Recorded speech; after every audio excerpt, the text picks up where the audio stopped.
오늘 하나님 앞에 나왔습니다. 오늘 말씀은요, 요한복음 4장 31절에서 41절 말씀으로 넉 달을 기다리지 마십시오라는 제목으로 함께 나누도록 하겠습니다. 기도하겠습니다. 하나님 아버지, 이 시간 말씀해 주시옵소서. 우리가 하나님의 말씀을 듣겠나이다. 예수 그리스도 이름으로 기도드리옵나이다. 아멘.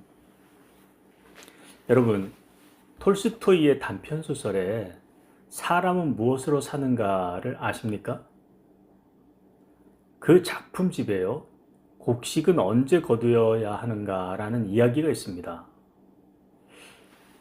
어느 마을에 부지런하기로 소문난 농부가 살았습니다. 그는 매년 봄이 되면 누구보다 먼저 밭에 나가 씨를 뿌렸어요.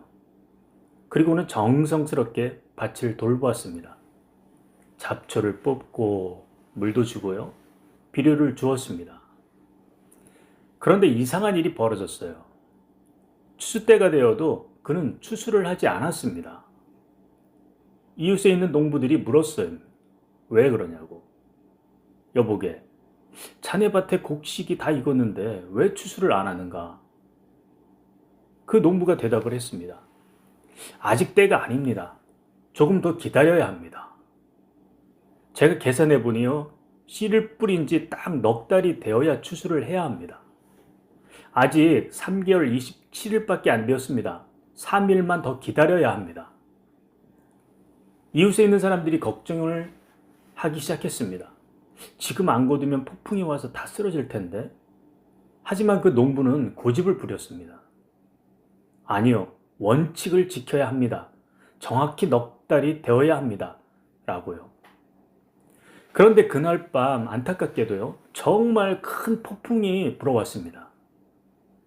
다음날 아침 그의 밭은 완전히 다 쓰러져서 버리고 말았습니다. 그 농부는요, 밭 앞에서 그냥 주저앉아서 울고 말았습니다. 여러분, 이 이야기를 듣고 웃으실 겁니까? 세상에 그런 바보 같은 농부가 어디 있어요? 자, 그런데 이 농부, 이 이야기를 듣고 우리는 웃을 수 있습니다. 저도 이 이야기를 처음 들었을 때요, 세상에 이런 바보가 어디 있어? 라고 생각했지요. 그런데 말입니다. 제가 아내에게 가끔가다 이렇게 말을 했습니다. 여보, 내가 계산해 봤는데 우리가 결혼한 지가 20년이 넘어서 이제 30년이 가까이 가는 것 같아. 그래서 내가 당신에게 큰 선물을 해줄 거야.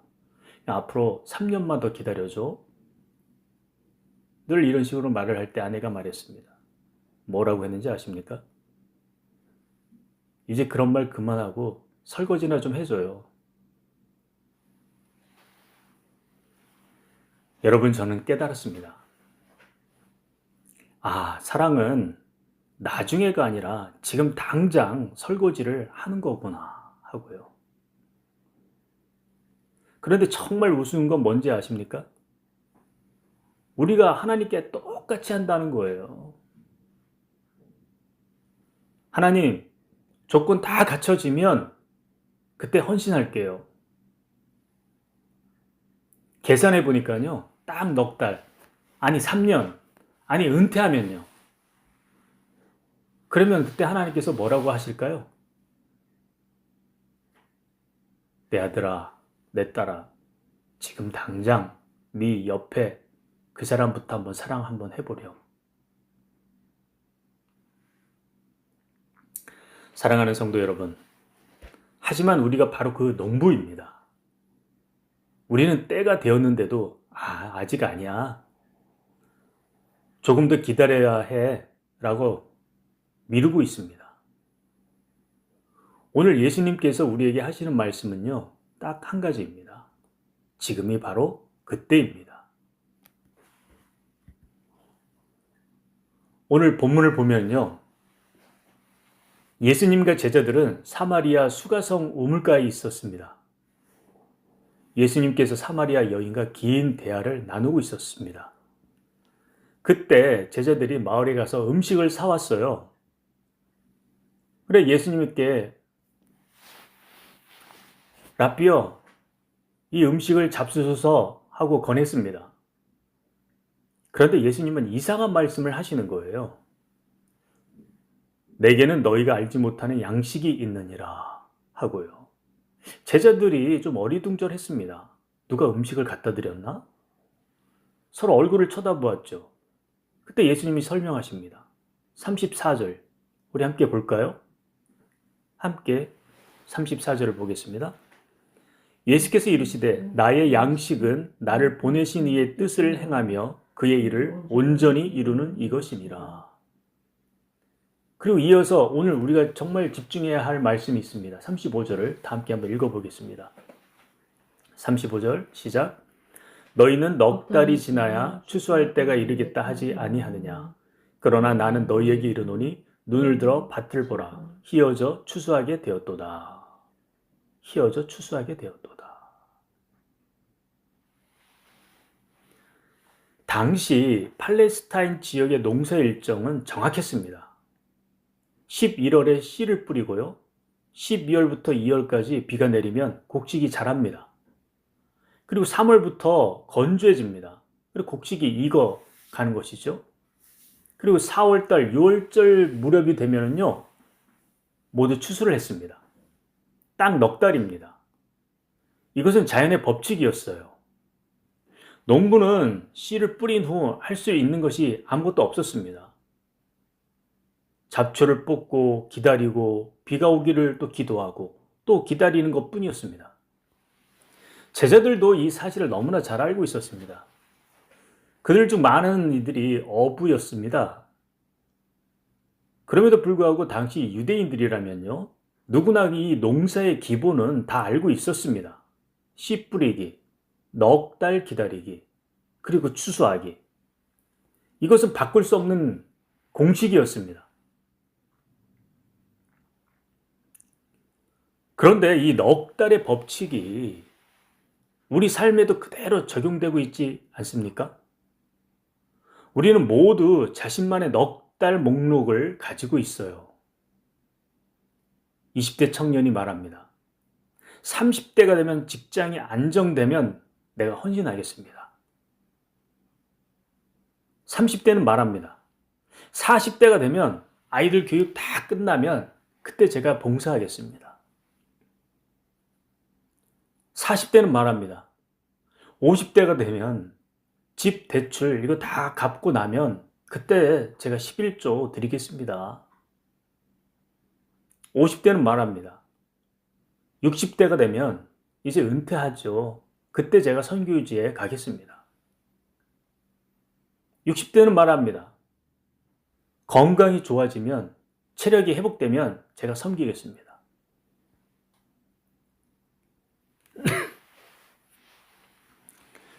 저는요, 목회하는 동안 이런 말들을 참 수없이 많이 들었습니다.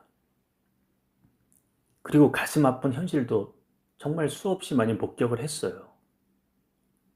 선교지에 있을 때입니다. 15년 전인데 한 집사님이 있었습니다. 당시 그때 그분은 한 40대 중반 정도였습니다. 사업을 하시는 분이었어요. 그리고 그분이 저에게 이렇게 말씀을 하셨습니다. 선교사님, 전 꿈이 있습니다. 은퇴하면요, 제가 가진 재능으로요, 저소득층 아이들을 가르치고 싶어요. 15년만 더 열심히 벌어가지고 은퇴하고 그 다음에 정말 오롯이 하나님의 일을 헌신하려고 합니다. 저는 그분의 그 꿈을 듣고 감동을 했어요. 집사님, 정말 좋은 결단이십니다. 그때 제가 또 말을 했죠. 하지만 지금도 주변에 교회 나가서 어린이와 청소년들을 위해 가르칠 수 있지 않을까요? 근데 그분은 그때 웃으며 말씀하셨습니다. 선교사님, 제가 지금 너무 바쁩니다. 주말에도 일해야 되고요. 좀 기다려 주시길래요? 15년 후에는 정말 열심히 할게요. 세월이 지났어요. 그분이 이제 60대 초반이 되었습니다. 사업도 성공했어요. 경제적으로도 안정이 되었지요. 드디어 은퇴를 했습니다. 얼마 전 저는 그 집사님과 대화를 나눌 수 있는 기회를 갖게 되었습니다. 그래서 기대하는 마음으로 제가 물어봤어요. 집사님, 이제 전에 말씀하신 그 꿈을 이루실 때가 되지 않았습니까?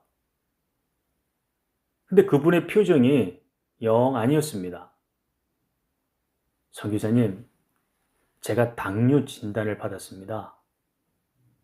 그리고 허리 디스크도 좀 심해져서요. 오래 앉아있지를 못합니다.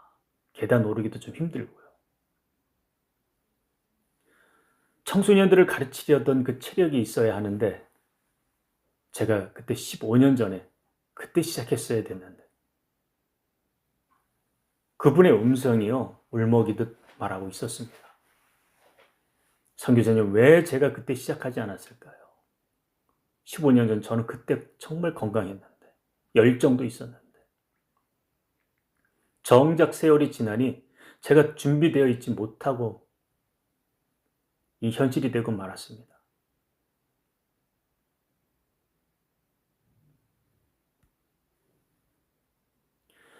예수님은 제자들에게 말씀합니다.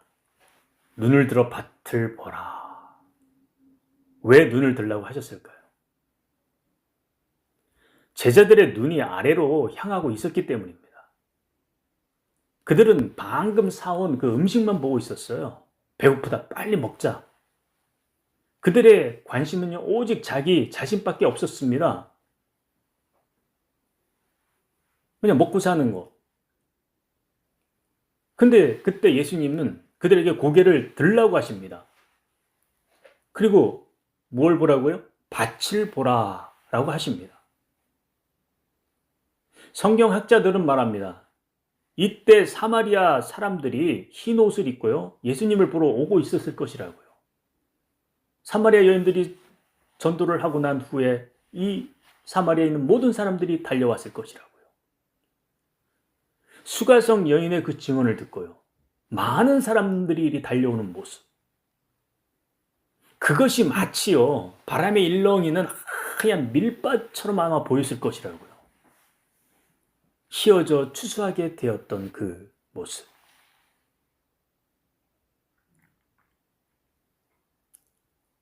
우리는 무엇을 보고 있습니까? 저는 한 권사님과 대화를 나눴던 것이 기억이 납니다. 그분은 아파트 주민 대표였어요. 너무 힘들다고 하소연을 했습니다. 목사님, 사람들이 너무 이기적이에요. 자기 이익만 챙기고 공동체는 전혀 관심이 없어요. 제가 봉사한다고 하는데 아무도 알아주질 않습니다. 이렇게 고백을 하는 거였습니다. 그래서 저는 조심스럽게 이야기를 했죠. 권사님, 혹시 그 아파트에 그 주민들 중에 어려운 분들 없었어요? 그분이 잠시 생각하더니만 말씀을 하더라고요. 글쎄요, 다들 괜찮아 보이던데요. 제가 다시 여쭤봤습니다. 13층에 사신 할머니는 어떠신가요? 요즘 보이십니까?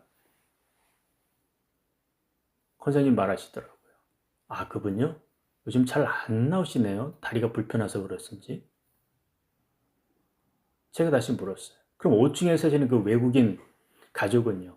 아이가 셋이 보이던데요. 맞아요. 그 권사님이 이야기하는 거예요. 아빠가 작년에 사업 실패해가지고 힘들다고 하더라고요. 엄마가 파트타임 나가신다 뭐 어쩐다 그렇게 말을 하던데. 그래서 또 제가 물어봤습니다. 아파트 맨 아래층에 내려가면 늘 그 경비실이 있는데 그 문 앞에 계시는 그 경비 아저씨는요? 어때요? 권사님이 말합니다. 아, 그분요? 매일 뭘 그렇게 쓸고 또 쓰는지 그래서 좀 말 걸기가 좀 쉽지 않아요.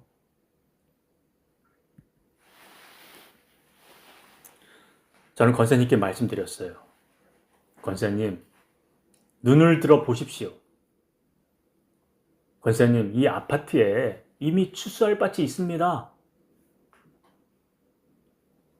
혼자 힘들어하는 할머니, 경제적으로 정말 어려운 가정, 힘겨운 그 경비 아저씨, 그들이 보이십니까? 그날 이후 권사님이 변하기 시작했습니다. 13층 할머니를 위해서요, 가끔씩 반찬을 만들어 가지고 드렸습니다. 그리고 5층의 막내를 데리고요, 교회 주일학교에 데려오기 시작하는 것이었습니다. 그리고 경비 아저씨한테는요, 오며 가며 음료수를 하나씩 건네며 인사하기 시작했습니다. 1년 후 놀라운 일이 벌어졌어요. 13층 할머니가요, 권사님의 손을 잡고 우시며 살아갈 이유를 찾았다고 하셨습니다. 5층의 가족이요, 교회에 나오기 시작하시는 거예요. 그리고 경비 아저씨가 권사님을 찾아왔습니다. 그리고 하는 이야기가 그동안 자기가 우울증이 너무 심했대요. 그런데 이제 회복이 되고 있다고 고백을 하는 것이었습니다. 사람에게 고백받기 쉽지 않거든요, 사실.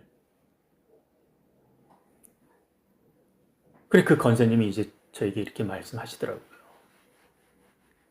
목사님, 제가 같은 아파트 살면서 왜 이렇게 사람들을 보지 못했을까요? 그들이 정말 내 옆에 늘 있었는데.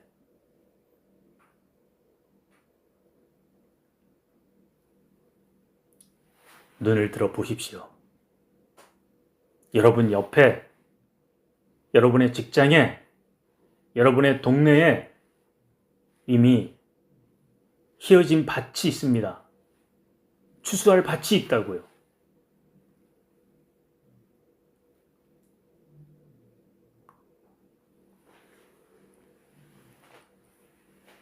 (36절을) 다 함께 볼까요? 36절. 거두는 자가 이미 싹도 받고 영생에 이르는 열매를 모으나니 이는 뿌리는 자와 거두는 자가 함께 즐거워하게 하려 함이라. 추수하는 자는 싹도 받고 영생을 이르는 열매를 모으나니. 예수님은요, 지금 추수하는 사람에 대해 말씀하고 있는 거예요. 나중에 추수하는 사람이 아닙니다. 지금 추수하는 사람입니다. 제가 청년부 목사를 참 많이 했습니다. 대학교 3학년이었던 친구가 기억이 납니다.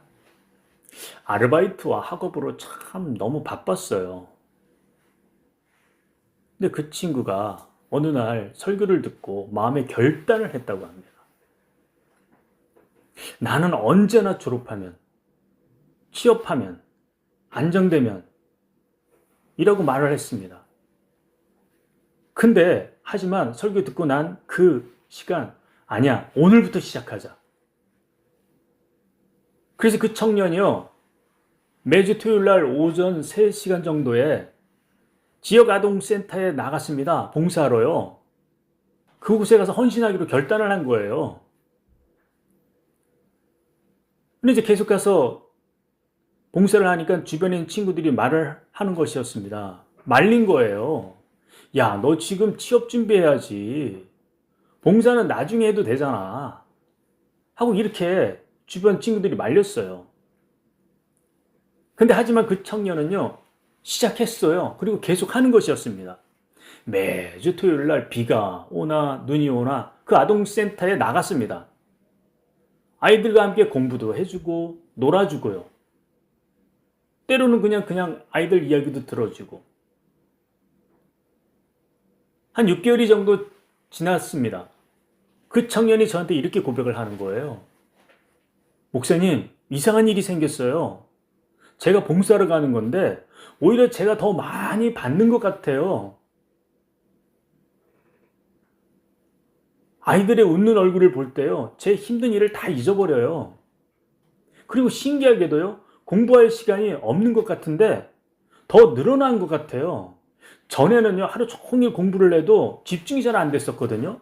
근데 지금은 아주 짧게 공부를 해도요, 집중의 그 몰입감이 정말 대단해요. 먼저 그 많은 시간보다도 짧게 집중력 있게 공부하는 시간이 더 공부가 더 잘 돼요. 머리 다 쏙쏙 들어오고요. 그 청년이요, 좋은 회사에 취직했습니다. 그럼에도 그 후에도 계속해서 토요일 날마다 아동센터에 가더라고요. 그래서 저는 이렇게 말해 주었죠. 다음에 이렇게 반복하지 않고 지금 바로 시작했던 것에 대해서 핑계대지 않고 오늘 네가 결단한 그 시간 바로 시작했기 때문에 네가 지금 이 기쁨을 누리는 것이라고요.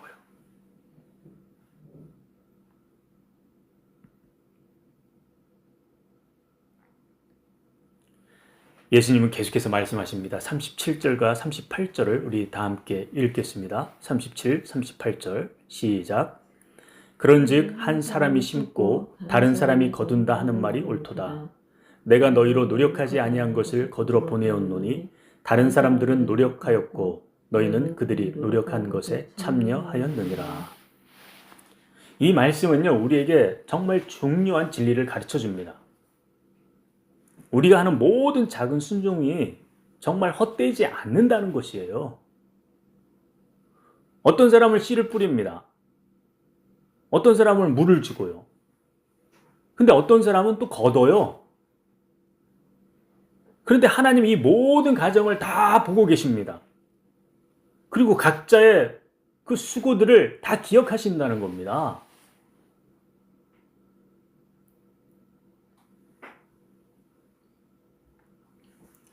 제가 20대 직장 다닐 때 있었던 일입니다. 회사 동료에게 복음을 전했어요. 그런데 그 동료는 관심이 없습니다. 그래서 몇 번 더 시도했어요. 근데 그때마다 거절당했습니다. 그래서 저는 그렇게 생각했지요. 아, 내가 전도에 재능이 없나 보다 라고 생각하며 실망했어요. 1년이 지났습니다. 회사 동료에게 가끔 얼굴을 마주치면요, 그저 반갑게 그냥 인사를 그냥 나눌 뿐이었었죠. 그리고 관심을 두지 않았어요. 한 3년 정도 지났습니다. 그런데 갑자기 그 동료가 저에게 다가오는 것이에요. 근데 말 좀 하자 그러더라고요. 무슨 일인가 했더니만 대뜸 저한테 하는 말이, 나 교회 좀 데려다 줄래? 아니, 왜 갑자기? 오히려 제가 더 당황했습니다. 그때 동료가 말을 하더군요.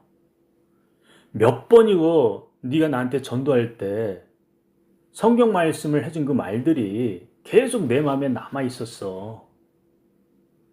그 당시엔 정말 나 관심이 없었거든. 근데 나중에 힘들 때마다 그 말씀들이 계속 떠오르더라고. 그때 제가 깨달았습니다. 아, 내가 뿌린 씨앗이 3년 만에 싹을 틔웠구나 라고요. 전 정말 감사했습니다. 얼마나 감사했는지 몰라요. 3년 동안 매일 그 동료를 보면서요, 잊고 있었습니다. 그런데 하나님은 기억하고 계셨던 거예요.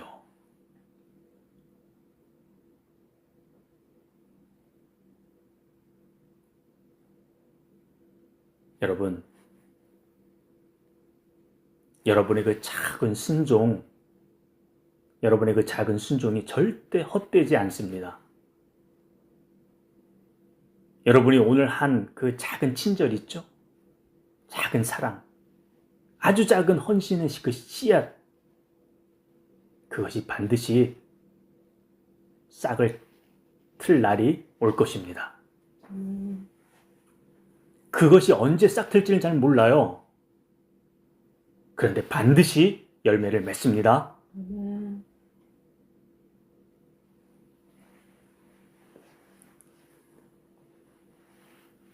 설교 처음에 서두에 제가 톨스토이가 쓴 그 어리석은 농부 그 이야기를 한 거 기억나십니까?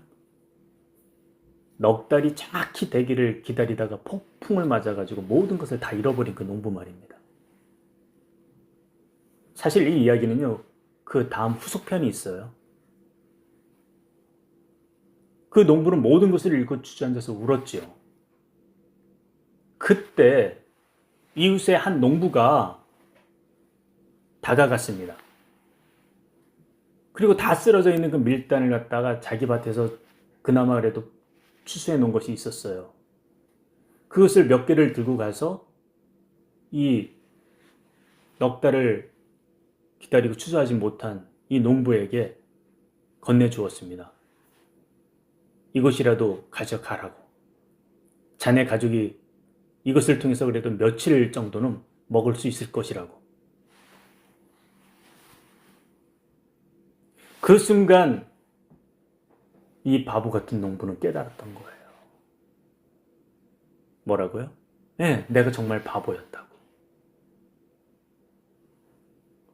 나는 정말 완벽한 때를 기다렸다고. 정작 중요한 것은 바로 지금 이 순간이었는데. 그리고 또 하나 한 게 뭐였냐면, 나는 혼자가 아니구나라는 것도요. 그 농부는 그날부터 변화한 것입니다. 다음에 씨를 뿌릴 때요, 그는 이웃들과 함께 심었어요. 그리고 곡식이 익은 것을 보자마자 이제는 놓치지 않고 추수를 했습니다. 완벽히 넉 달이 딱 돼야지 추수한 것이 아니에요. 곡식이 익은 것을 딱 보고서 이때구나 하고 바로 추수를 했습니다. 그리고 그 추수한 곡식을요, 이웃들과 함께 나누기 시작했습니다. 몇 년 후에요, 그 마을은요, 그 지역에서 가장 풍요로운 마을이 되었습니다. 사람들이 물었습니다. 어떻게 이렇게 풍성하게 되었냐고요. 그 농부가 대답했습니다. 우리는 완벽한 때를 기다리지 않았다고요. 지금이 바로 그때, 추수할 때, 바로 그때를 놓치지 않았다고요. 그때 시작했다고요. 그리고 혼자가 아니었다고, 함께였다고.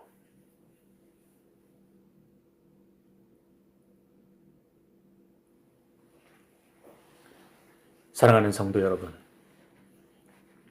오늘 예수님께서 우리에게 주시는 그 메시지가 바로 이겁니다. 완벽한 때는 오지 않아요. 조건이 다 갖춰지는 날은 없습니다. 하지만 오늘이 있어요. 바로 이 시간이요. 바로 지금 이 순간. 그리고 여러분은 혼자가 아니라는 겁니다. 하나님께서 함께 하십니다. 제가 목회하면서요, 가장 가슴 아픈 순간은요, 임종을 앞둔 그 성도들이 후회하는 모습을 볼 때요. 바로 그때입니다. 목사님, 제가 조금만 더 일찍 시작했더라면, 제가 그때 조금만 더 용기 냈더라면, 제가 그때 핑계대지 않았더라면. 근데 반대로요, 가장 아름다운 순간이 있어요. 죽어가면서 그 병상에 누워가지고요, 목사님, 저는 후회 없이 살았습니다. 제가 그 말을 들을 때 저도 나도 저 죽어가면서 저런 말을 좀 하면은 정말 좋겠다 라고 저도 감동을 받았어요. 그렇게 하고 싶다고요. 그 고백하는 모습이 얼마나 아름다운지 몰라요.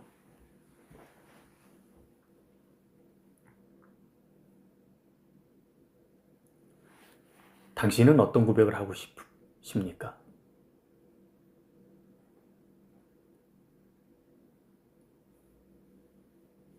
예배가 끝나면요, 딱 한 가지만 결정하십시오. 딱 한 가지만.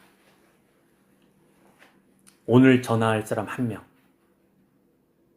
미안하다고, 사랑한다고, 용서해달라고 이렇게 말할 사람. 오늘 도울 이웃 한 명. 당신이 늘 마음에 두고 있었지만 미뤄왔던 그 사람이요. 오늘 시작할 순종 딱 한 가지요. 11조든 새벽기도든 봉사든 당신이 나중에라고 말해왔던 바로 그거요. 그리고 이번 주에 반드시 실천하시길 바라겠습니다. 이번 주 안에요. 더 이상 미루지 마십시오. 더 이상 넉 달을 기다리지 마십시오. 눈을 들어보세요. 휘어져 추수하게 된 밭을 보시란 말입니다. 오늘이 바로 그날입니다. 그리고 이거 정말 기억하시길 바라겠습니다. 여러분이 오늘 시작하는 그 작은 순종이요, 누군가의 인생을 바꿀 것입니다. 여러분이 그 뿌리는 씨앗이요, 30년 후에 반드시 열매 맺을 것입니다. 그리고 하나님께서 여러분의 그 순종을 영원히 기억할 겁니다. 사마리아 사람들이 예수님께 한 고백입니다. 42절을 보면은요, 우리가 믿는 것은요, 이제 네 말로 인함이 아니니 이는 우리가 친히 듣고 그가 참으로 세상의 구주신 줄 알미라. 그들은 더 이상 이제 듣기만 하지 않았습니다. 직접 예수님을 만났습니다. 직접 경험했다고요. 당신도 오늘 이 말씀을 듣기만 하지 마시길 바라겠습니다. 직접 경험하시길 바랍니다. 오늘 순종하고, 오늘 시작하고, 오늘 사랑하십시오. 이번 주에 반드시 실천하시길 바라겠습니다. 그러면 여러분도 이렇게 고백하게 될 것입니다. 내가 믿는 것은 설교로 인함이 아니다. 내가 친히 경험했기 때문이다. 내가 친히 경험했기 때문이다.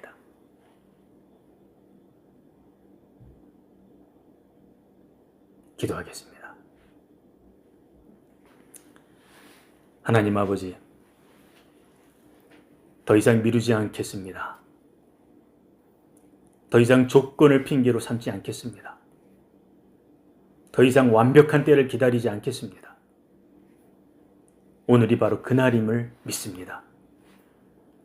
지금이 바로 그때임을 고백합니다. 눈을 들어 제 주변을 보겠습니다. 그리고 오늘 작은 순종을 시작하겠습니다. 주님, 이 작은 순종이 큰 열매로 자라나게 하여 주시옵소서. 그리고 제 인생이 끝날 때 제가 정말 나는 후회가 없습니다. 이런 고백을 할 수 있게 하여 주시옵소서. 예수님의 이름으로 기도드리옵나이다. 아멘.